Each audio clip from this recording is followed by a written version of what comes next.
Hi, Miss. My name is Carla Lorena Terceros, and today I'm going to talk about this pandemic and how this will affect or is affecting on food prices. The COVID pandemic has become the worst public health crisis in a century. There is more than 500,000 people that have died. It has also catalyzed a research revolution as scientists, doctors, and other scholars have worked at breakneck speed to understand COVID and to try to look for a solution and to help people to understand what's going on or if there is a solution. Even though that in some countries the spread of the pandemic has been slowing down and cases are decreasing, in others, COVID is resurging or continuing to spread quickly. This is still a global problem calling for a global response. We know that it will eventually retreat, but we don't know how fast this will happen. We also know that this shock is somewhat unusual as it affects significant elements of both food supply and demand. There is no need for the world to panic. Globally, there is enough food for everyone. Policymakers around the world need to be careful not to repeat the mistakes made during the last pandemic. As of early May, the international prices of some major food staples such as maize, wheat, and palm oil have declined. But the only staple food that has seen rising prices is rice, and that's what's linked to the export restrictions of a cake exporter. Since the 1st of May, the export quota of Vietnam has been removed and therefore the concerns over rice are now resolved. At local level, in markets, especially in countries already affected by hunger and other crises, some food commodity prices are increasing mainly because of local logistical problems or import difficulties.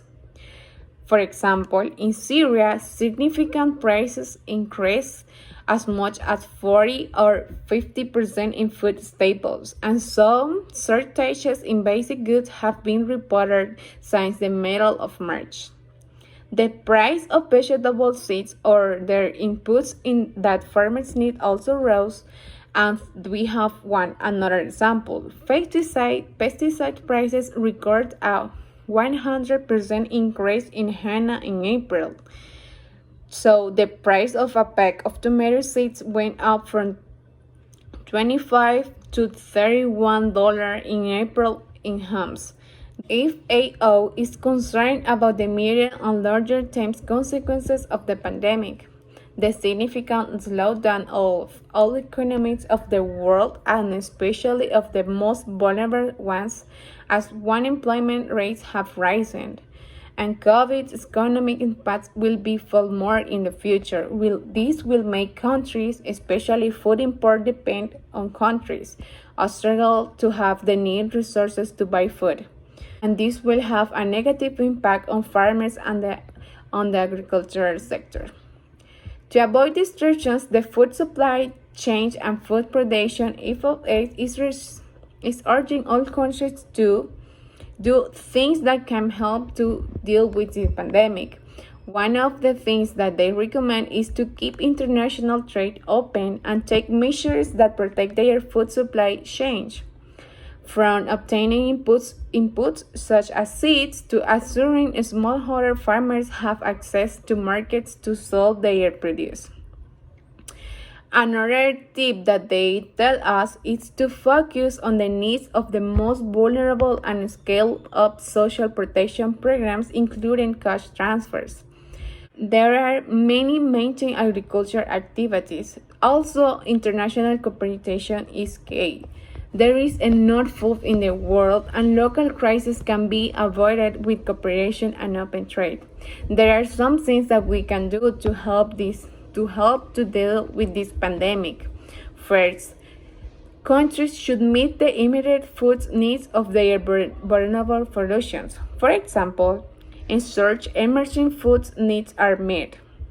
adjust and expand social protection programs, scale up nutritional support, support management and prevention of undernourishment, adjust school meal programs so as to continue delivering school meals even when schools are shut.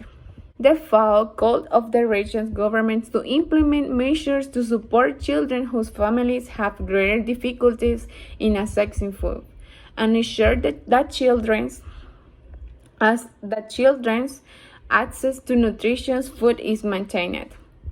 They suggest measures include food distribution to most vulnerable families, increase in social protection programs, exception from taxes on basic food for families with school-age children, especially for workers in the most affected economic sectors.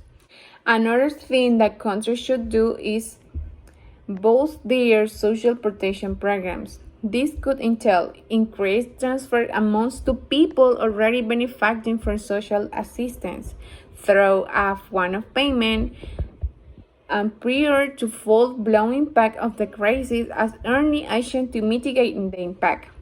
Or they should ensure multiple payments to help families meet their basic needs, providing complementary entitlements to offset loss of income by small-scale producers. For example, if food insecurity becomes extremely severe due to massive life loss, fall in remittances, etc., exploring the use of food banks could be an option through not only direct provision of food by government, but also donation from individuals, solidarity networks, non-governmental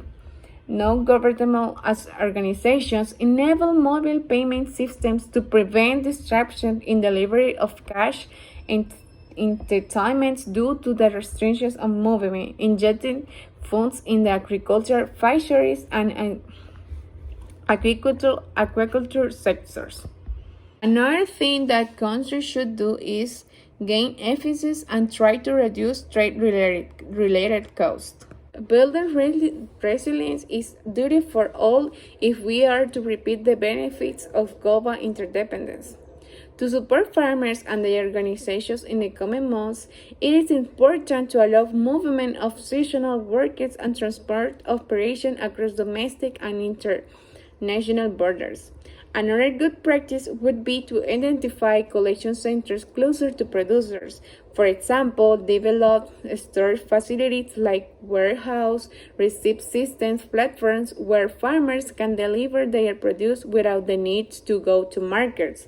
If it is possible, allow local markets to remain open while putting in place strict physical distancing measures within and outside markets. We all know that this crisis is being so difficult for everyone, but we need to look for a solution and we need to do things that can help everyone.